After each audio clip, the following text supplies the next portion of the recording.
పెట్టకుండా ఆపే మగాడే లేడు. ఇంకా ఈ IPL లో ఇండియా గెలవాలంటే ఇంపాక్ట్ ప్లేయర్ దిగాల్సిందే.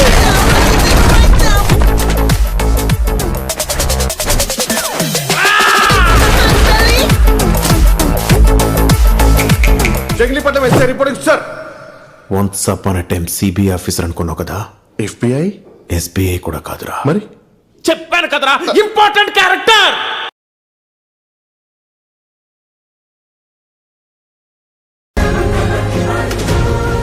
ఏ సమస్యల్లోనూ జోక్యం చేసుకో. రే క్యాజువల్ గా డేట్ చేయరా, చూస్తేనే అర్థమవుతుందిరా నీకు అది కావాలని. మా నాన్న చెప్పేవాడు, లోకంలో 2 రకాల ఆడవాళ్ళు ఉంటారని. ఒక రకం మంచివాళ్ళు, మా అమ్మలాగా. ఇంకో రకం కంత్రీలు. అందరూ మనం అనుకున్నట్టు ఉండర్రా. తను ఎవరో ఏంటో ఆ విషయాలు మనకి అస్సలు తెలియవు కదరా. సాధారణ లేడీ కాదు తను, చిత్రం.